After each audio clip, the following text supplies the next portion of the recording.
Ven, mi amor. No tengas miedo. No tengo miedo, mamá. No tengas miedo.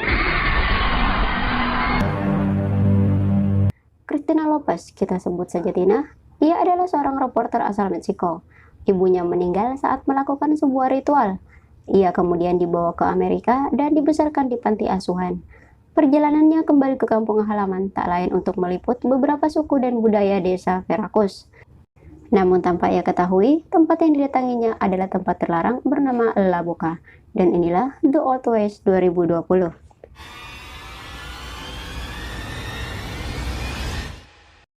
Film diawali dengan penampakan sebuah rumah yang sedikit menakutkan. Di dalam rumah tersebut terlihat seorang tawanan perempuan bernama Christina. Ia ditangkap karena telah melanggar aturan desa dengan masuk ke Gua La Boca, sebuah tempat keramat yang dilarang untuk dikunjungi. Tak lama kemudian seorang dukun datang dan menatapnya.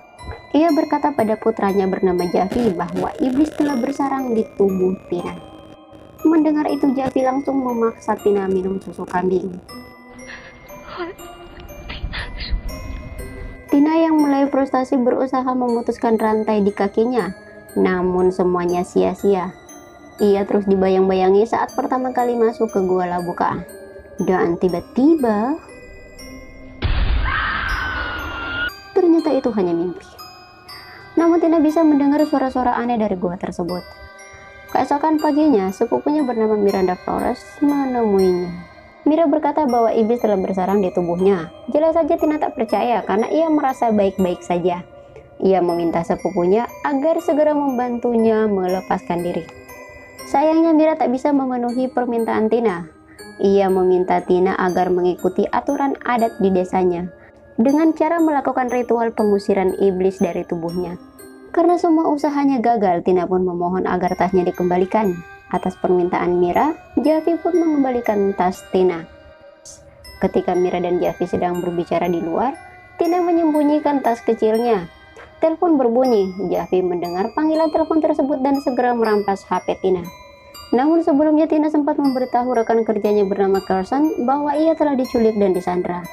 Sebelum pergi, Mira berkata bahwa ritual akan dilakukan esok pagi. Tina lantas bertanya jika pengusiran iblis berhasil dilakukan, apakah ia akan segera dibebaskan?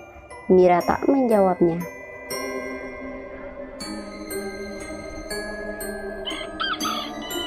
Malam pun tiba.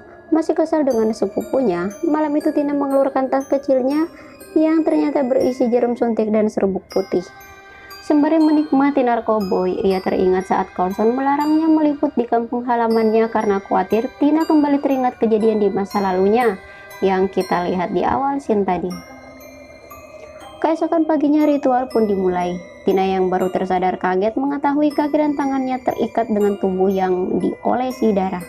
Si dukun berkata jika Tina melihat sosok iblis, ia harus segera memberitahu mereka dengan segera. Lalu mereka bertiga meninggalkan Tina sendirian.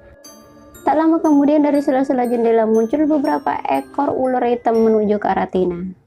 Tina yang panik berteriak meminta tolong, namun tak ada yang menghiraukannya. Dan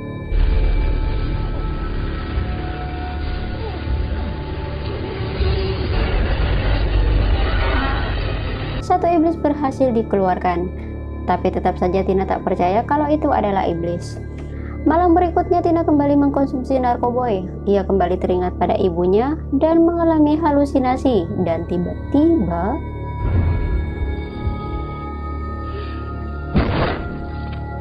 Tina segera bangun berniat mengambil selimutnya. Saat dibuka, ternyata ayam yang selalu bersamanya telah mati. Iblis kedua muncul tapi belum berhasil dikeluarkan. Untuk membantu Tina, Mira membawakannya buku-buku yang berhubungan dengan hal-hal mistis yang terdapat banyak simbol pemujaan iblis. Ia berharap Tina mau membacanya agar ia tahu apa yang sebenarnya ia alami. Tina malah menganggap itu adalah hal yang konyol.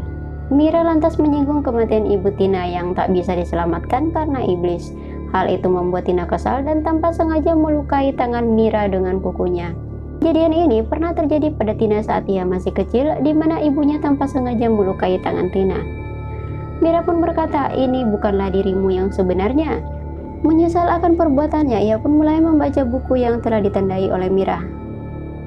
Saat ia menyebut kata yang tertera dalam buku tersebut, tiba-tiba satu persatu lilin mulai padam. Sosok tak kasat mata mulai mengganggu Tina.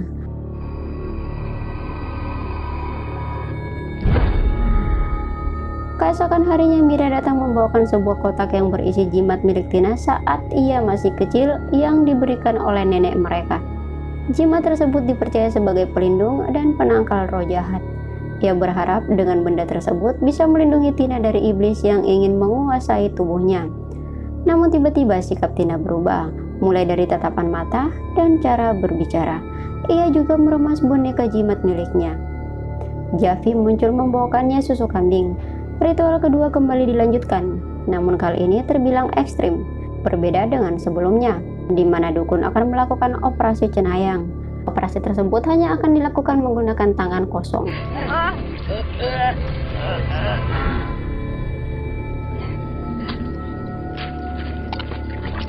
Si dukun berhasil mengeluarkan satu benda aneh dari perut Tina. Operasi kembali dilanjutkan. Dukun berusaha menarik sesuatu yang nampak seperti ular atau belut, namun ia gagal mengeluarkannya.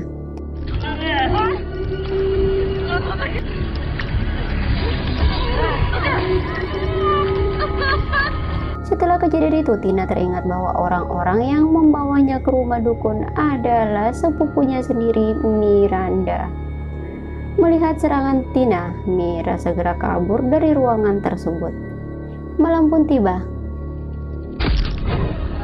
Suara teriakan Tina terdengar oleh Javi. Ketika Javi memeriksa apa yang dilihat Tina, tiba-tiba Tina menyerang Javi dengan rantai hingga pingsan. Tina segera mengambil kunci rantai dan keluar dari ruangan itu. Akan tetapi pelarian Tina sia-sia. Pintu rumah tersebut ternyata telah dipasangi segel agar iblis tak bisa membawa tubuh Tina keluar dari rumah itu. Tiba-tiba Tina merasa mual. Ia memuntahkan banyak rambut. Tanpa ia sadari dukun sudah memperhatikannya dari tadi. Setelah kejadian itu, Tina akhirnya percaya bahwa ada sesuatu yang bersarang di tubuhnya. Ia meminta dukun agar mau menyelamatkannya dan meminta maaf karena telah menyerang putranya Javi.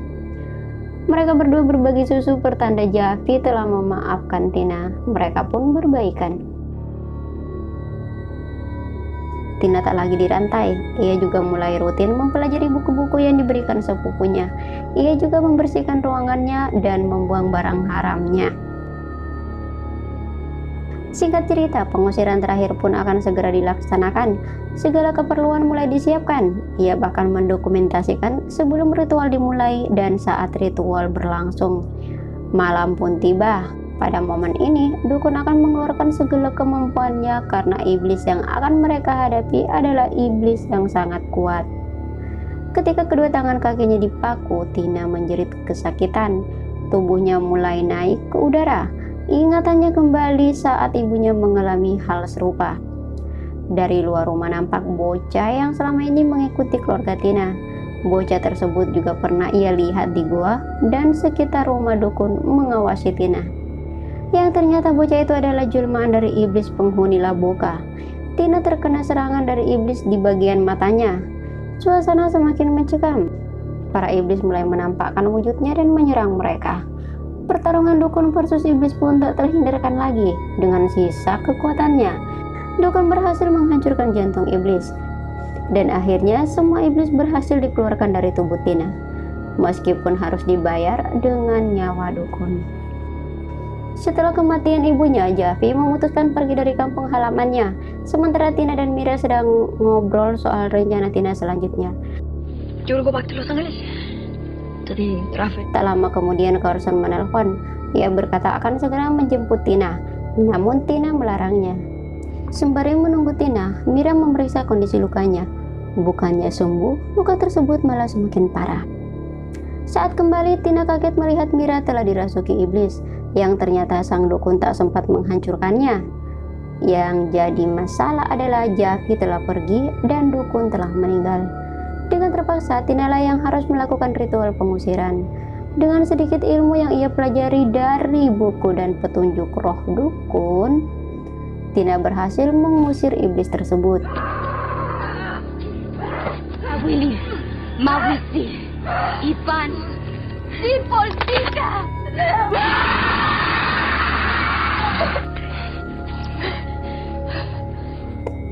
Namun tiba-tiba iblis tersebut berbalik menyerang mereka berdua secara terang-terangan.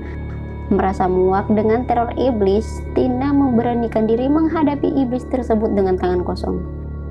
Tanpa rasa takut sedikit pun ia mengambil jantung iblis sambil berkata, "Aku adalah penyihir."